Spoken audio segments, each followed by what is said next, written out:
Hey, what's up? This is Westpoint Steve. Going to give you a submission video for SGDQ 2021.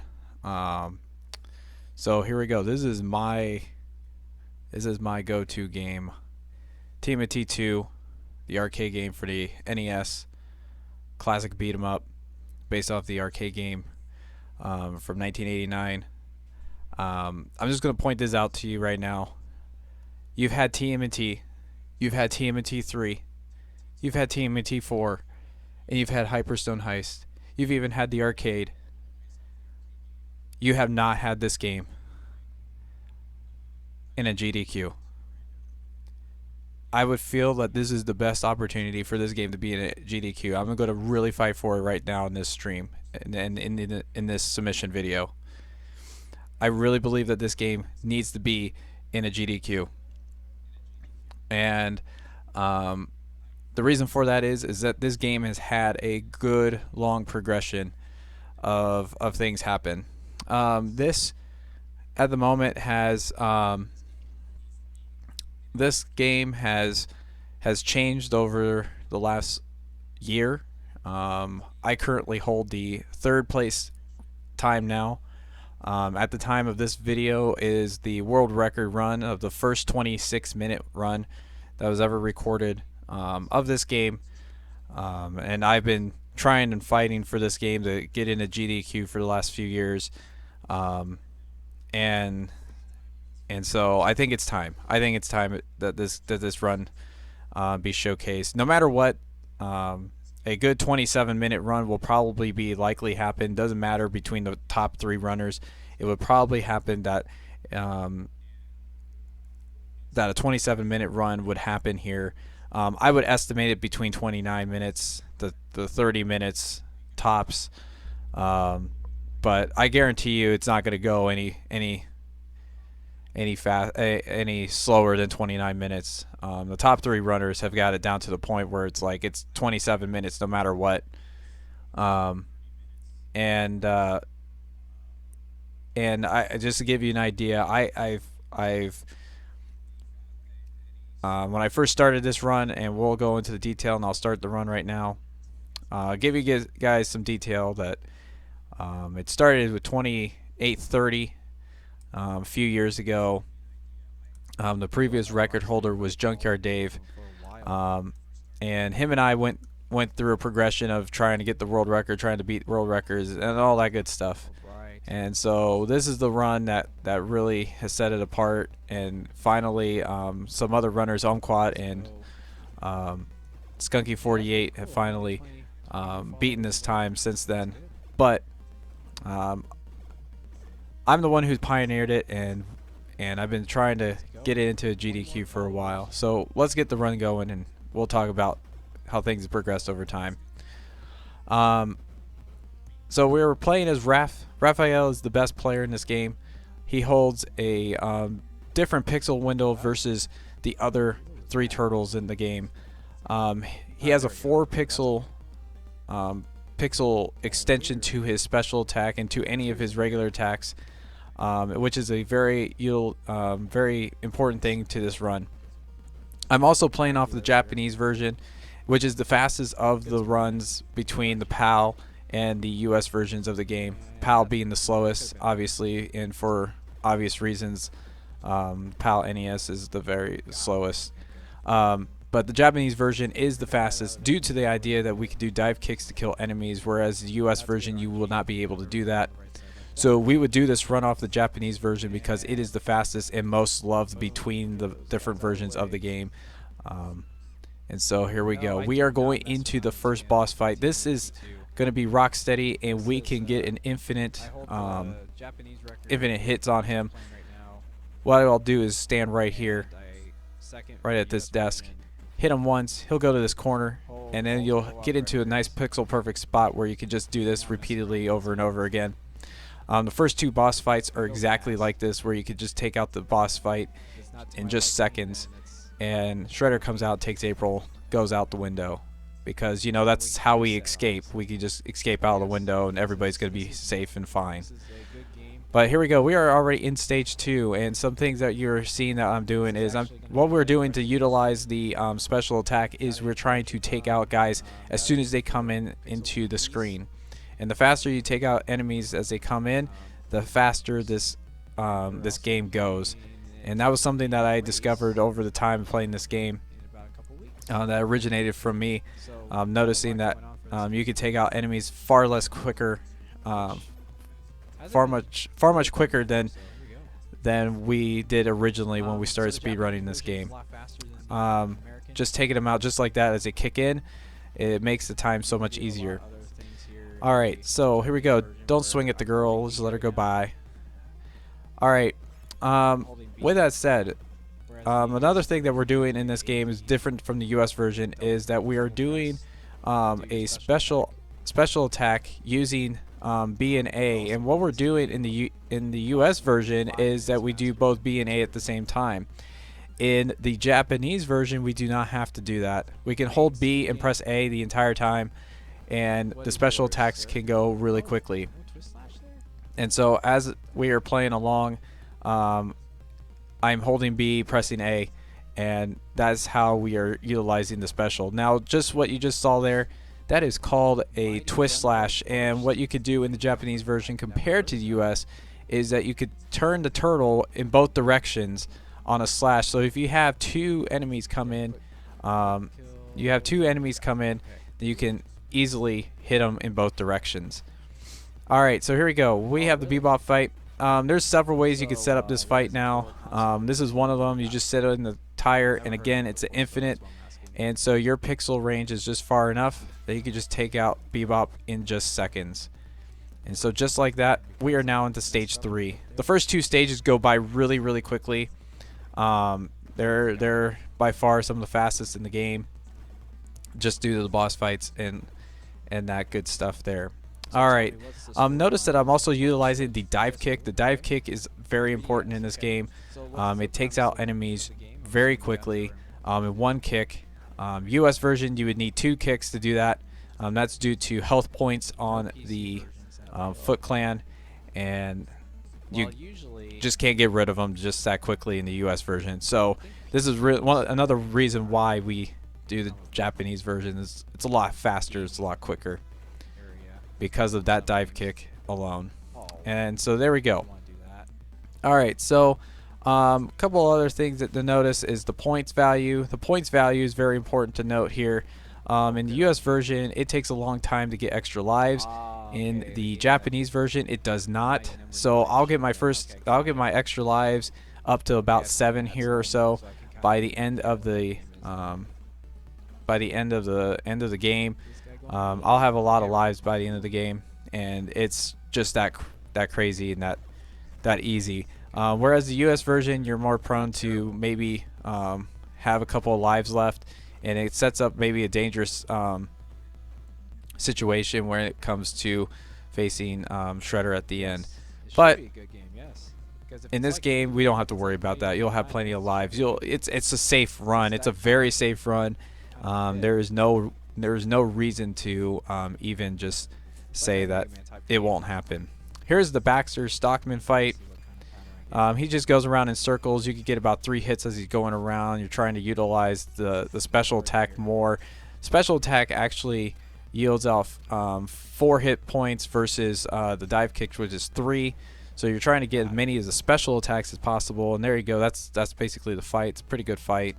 And there we go. We're moving on to the snowfields. No, we're not playing Contra, but we're moving on to the next thing here. Next stage, where it is a snowy field in Manhattan. And so here we go. This is one of the stages that's one of 2 stages that's not actually in the arcade, the actual arcade game, which has carried over to the NES. So here we go. Good start to the stage. Couple of different enemies pop up in this one here. We're gonna find ourselves with the snowmen. I call them Olafs because, you know, who doesn't like Frozen? We love Frozen around here where I'm from. So here we go. We got these nice little Olafs. They take a couple hits here, and all you got to do is just take a couple dive kicks. Hopefully you get some good spawn points, which I did there, and you take them out pretty easily. And 3 hits, you're done. 3 or 4 hits, you're done. All right. We also got Elsas who throw snowballs, and they're not too bad. But again, majority of the time you'll see a lot of these foot soldiers, these purple ones who come in and kick in. Those are the guys you got to watch out for. So it's very important to take those guys out as soon as they kick in, and it makes again the run go a lot faster. All right, more Elsas here. These guys just throwing snowballs. This is the only time you see them throughout the game. These snowballs, but they didn't even throw one there. It's that easy. Here goes more Olafs here. I got a good, nice little golden pattern right there. They both come out in the same area. It's the best. And then that last one coming out in the good location there, that's also great. You stay on the right side of the screen, you won't have these ice blocks hit you, because this is the last section here. Hopefully the RNG will be in your favor where ice block doesn't hit you. And then you got these jumpers in again. Alright, we're going to get to the Trogfight. Trogfight's one of the ones that you would have to have in this game. And all you're going to do is this. You're going to dance with him. You're going to do these dive kicks on him. And what the dive kicks do is when you land on the other side, it forces Tora to go the other way. And all you're doing is just keeping them in this loop. So you're keeping him in an infinite dive kick loop. And this is the fastest in this version to take care of Tora. But there has been a discovery recently by Untitled that there's a different way you can handle Tora with using the special attacks, which is still being in development at this time. But to play it safe, we're going to probably use the dive kicks just to make sure we get rid of Tora easily. So anyway, we got rid of that thing. Spring is here. Spring is here, guys. Spring is here. Alright, I'm going to take this time to talk about some world record possession. We're in the garage now where we're taking out... the reason why I took out 2 of those cones is because the sprites on the screen doesn't allow those foot soldiers to come in. So you want to get those foot soldiers in, and so you can kill them quickly, because, you know, we got to go fast. Even in a beat 'em up game, we got to go fast, which I love. I love beat 'em up games. You probably have heard this in a previous video. If you watched the Final Fight video, I love beat 'em up games. This is my go-to for speed runs, is the beat 'em ups, and I love them. I love just the idea of just beating guys up. Of course, the idea of it beat 'em up. Hit that barrel to get that guy on the left side, very important. All right, so world record progression started at 28:30 when I first started the game. We have now almost progressed that to 2 minutes faster since then. This is how quickly this game has become optimized and has changed the way this game is played. I pioneered a lot of these developments into the game, and then some other runners like Skunky48 and Omquat have found some other things that go along in the game that have made the run a little bit faster than my time at current pace at 26:55. And so with that said, I discovered a lot of things that are just like this simple stuff right here, where you can take out the enemies very quickly just like that. This idea of taking those 3 guys out at once instead of taking them 2 and then 1, utilizing the dive kick to your advantage and all that good stuff has progressed the world record. We'll talk more about that into the longer stage that we're coming up into. Alright, here is the Baxter the bug fight. Here we go. So we have Baxter in this corner. You just wait for him to pull up these 2 little orbs on him, and then you just make a hit just like this. He stays in the corner. He's done. Let's go. Let's save April. April's waving, saying, hey, make this game happen in GDQ. Yeah, okay, let's make it happen. Okay, see, we're heading off to GDQ right now in the turtle van. Let's go. Let's make it happen, please.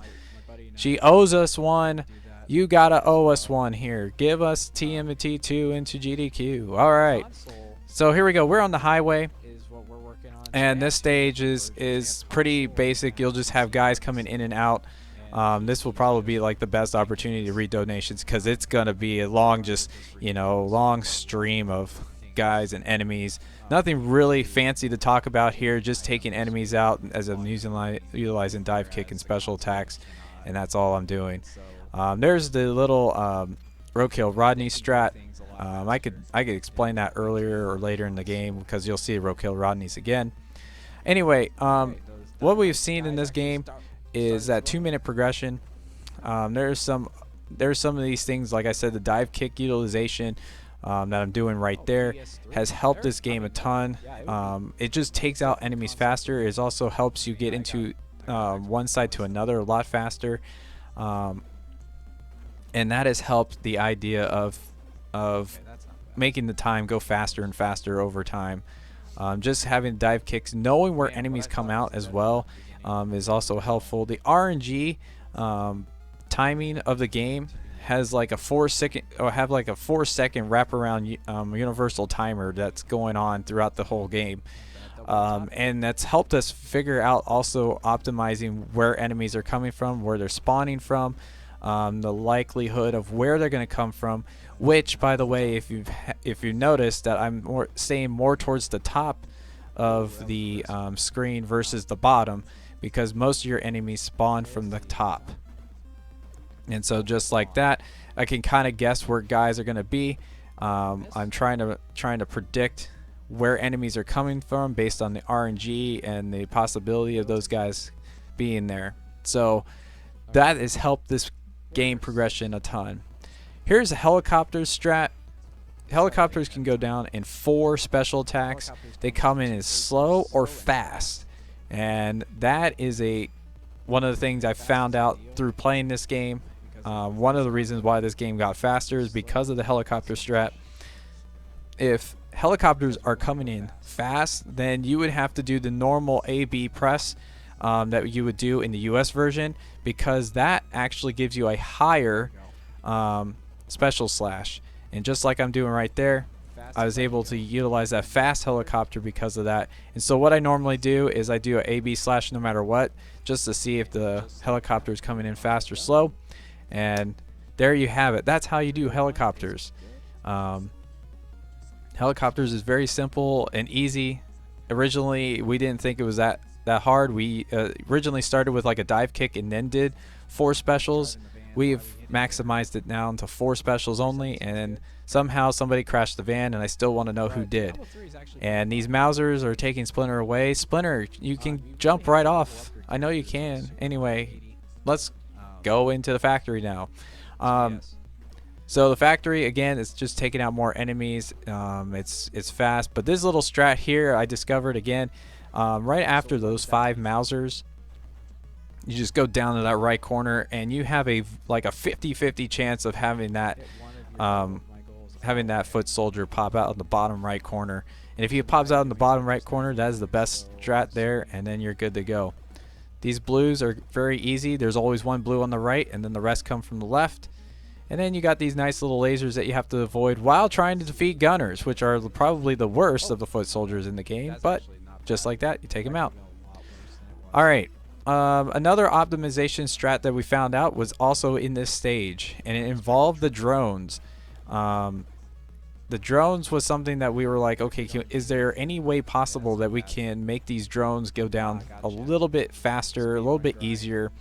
And I discovered that they do a circling pattern similar to what Baxter does in the earlier fight, but their circular pattern is actually very easy once you see what they do.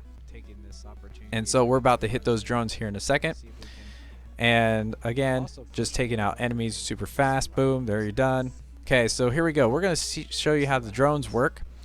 Okay, I'm going to set up my turtle to the right side just like this. These drones will come out 4 at a time. And here we go. 1, 2, twist slash, and you get hit. Sometimes that happens, sometimes it doesn't. So this time it will work. 1, twist slash, and then you wait for him to line up. Boom, there you go.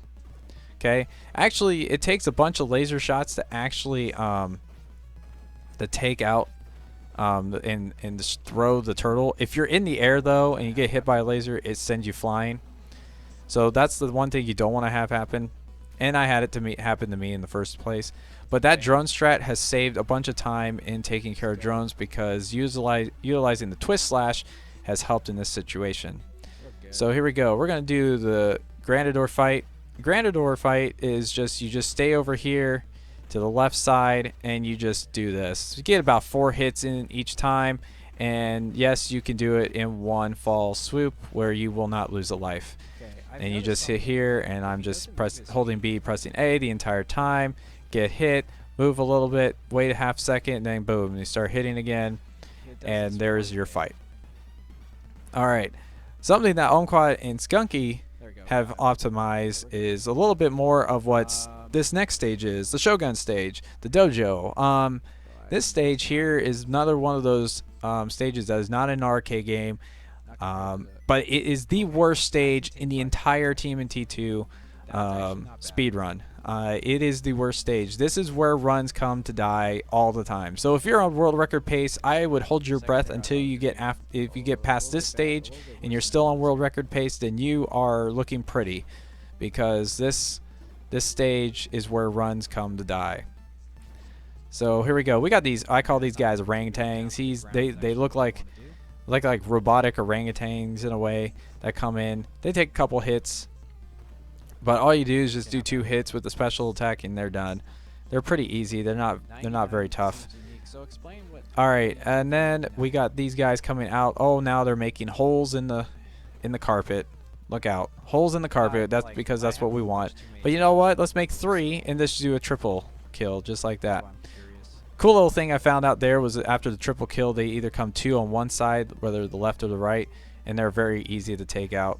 That was a strategy that I figured out over time that saved a whole bunch of time, because originally it was thought that one will come out one way and one comes out the other, but nope, it just comes out one side only.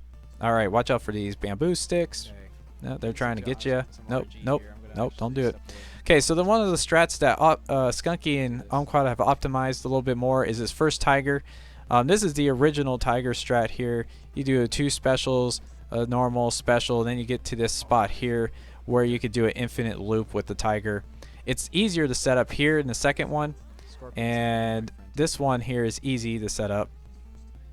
You get some 6 special attacks with the infinite loop. But Skunky and Omquat have figured out with the first one you could do the same thing. You just have to set up your turtle differently to do the first one to get 6 special attacks.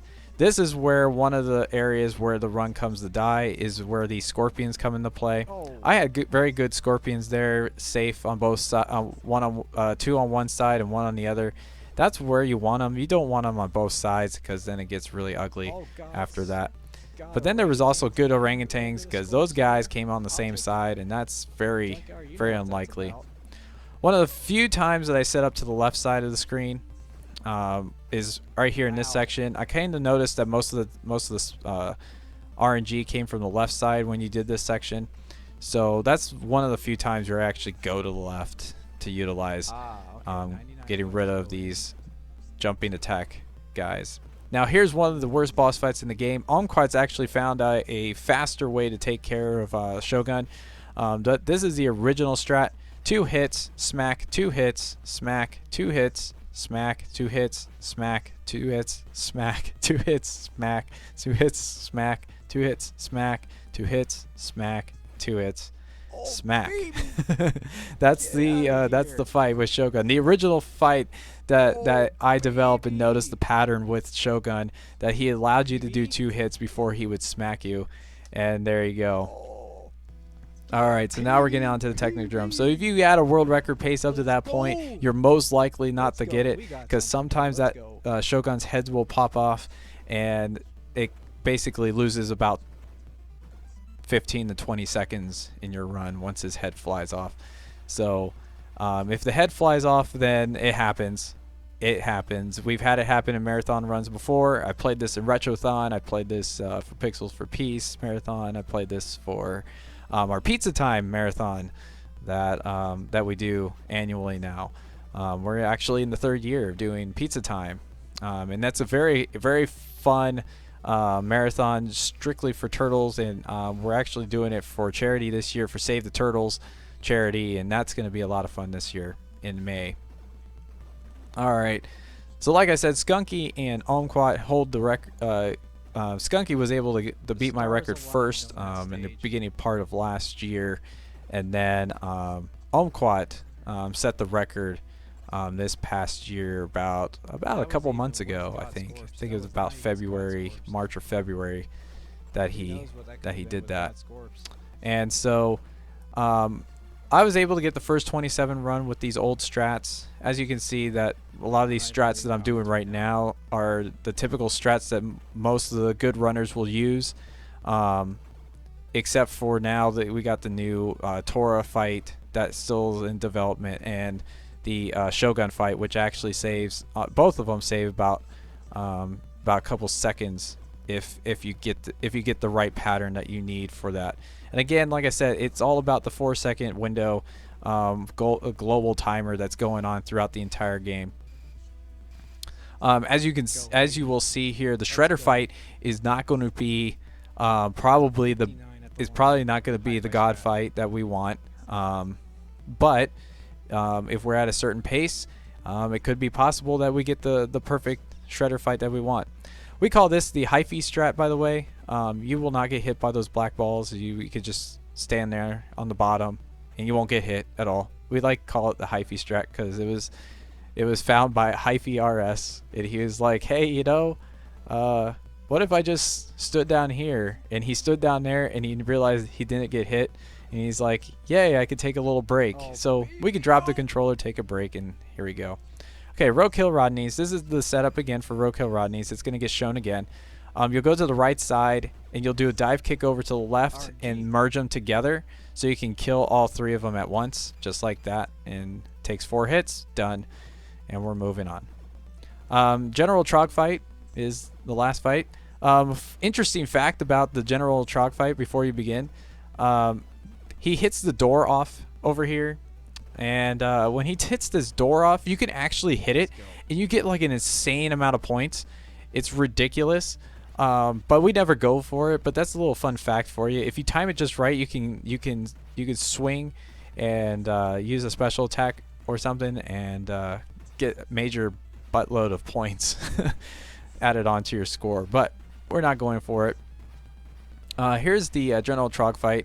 The best fight is getting 3 hits then a smack, but most times you'll get 2 hits in a smack depending on what you're doing. What was that? And so that was a really good fight there, actually, by the way. I had full health going into the fight, so I can hit as many times as possible. Once you get down to 1 health, you can't do anything. So you'll have to do 1 hit and then jump, 1 hit, jump. 1 hit actually hits him twice in that fight, which is actually something I found out when I was playing around with that fight a couple of years ago. Alright, so here we go. Krang is the worst fight in the game. One of the worst fights, actually, compared to Shogun, because Shogun can make your run die right there. Krang's RNG is just terrible. He will give you any pattern. He likes to kick. He likes to put the foot in the Foot Clan. There's your pun for today. And so he likes to kick a ton, and so you just gotta hack away. There's nothing else you can really do here. You just gotta keep hitting him until he's down. Okay, there's a time save here. Once he's down, you're gonna start setting yourself in the position for the Shredder fight. You'll see that I'm going up in the air for a certain reason. I want my shadow to be 1 pixel below the center line there that I'm under, and so my shadow is 1 pixel right there as I'm doing that. And what I want to do is I want to try to hit Shredder immediately.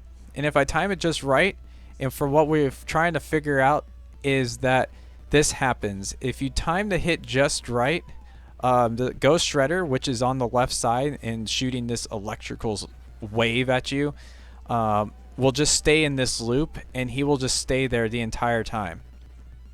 And so you can just do this, get a couple of hits in, and then you just do dive kicks into the real Shredder, and this is the Shredder fight in a nutshell. And so you just do this the entire time. So in this world record run, this previous world record run, I was able to get some special attack hits on him, and that actually helps lower the amount of kicks I would have to do. But there's a ton of kicks that you have to do, and once his helmet flies off, it resets his health a little bit. And here we go. 1, 2, 3, 4, 5, 6, and 7. And 7 hits, boom, he's done, and it's game over. Done. All right, Shredder's done. Technogram's about to blow up. Apparently, you know, when you defeat a boss, the whole thing blows up. 26. I think I guess that's something that just happens. But as you can tell, I'm very excited. This was the first 26th run that ever happened. And so I would love to see this game in the GDQ. I know a lot of us in the TMNT community would love to finally see this run in the GDQ. I think it's time. It's been a lot of progression. It's been a lot of practice, a lot of fine tuning on this game. Like I said, we started 3 years ago at 28:30. And now the record is 26:38. I believe it's 38. I think he changed it to 38 due to his timing on his run. We've almost changed it a whole 2 minutes from where it used to be. And it would be an honor to do this run, showcase this run to a lot of people. And I know a lot of people, when they would see this game, they would be like, hey, that's my childhood right there. Hey, can I get that free Pizza Hut pizza coupon? You know, can I bust that out still? You know, those kind of things to remember by. This game has a lot of place in my heart because this is the game that I remember playing with my brother, having a lot of fun with him on it, and actually him and I actually hold the co-op world record for the Japanese version, because it was something that we just loved to play as kids. And so it would be an honor to play this game for you guys, to showcase it. And like I said, you guys have played a bunch of different TMNT games, but this one has not been played yet, and it would be awesome to see it happen finally for this game. The game has picked up a lot of interest in people the last couple of years, especially, and the game has seen a lot of progression, and it's a lot of fun to showcase. It's a really fast run, and like I said, this game is so safe that there is no way that it's going to be 29 minutes. It is no way it's going to be 29 minutes. You know, it'll be lucky if it's 28. It's going to have to be due to RNG and just, you know, certain things that can happen in the run. But I can guarantee you, a 27-minute run would happen. This game would be done, and this would be a great showcase of the game to a bunch of people, because this game is something that brings back childhood memories and everything. So, thanks for watching this video. Please consider this submission for GDQ this year, for SGDQ 2021. It would be an honor and a pleasure to play this for you guys. Thanks, and have a great day.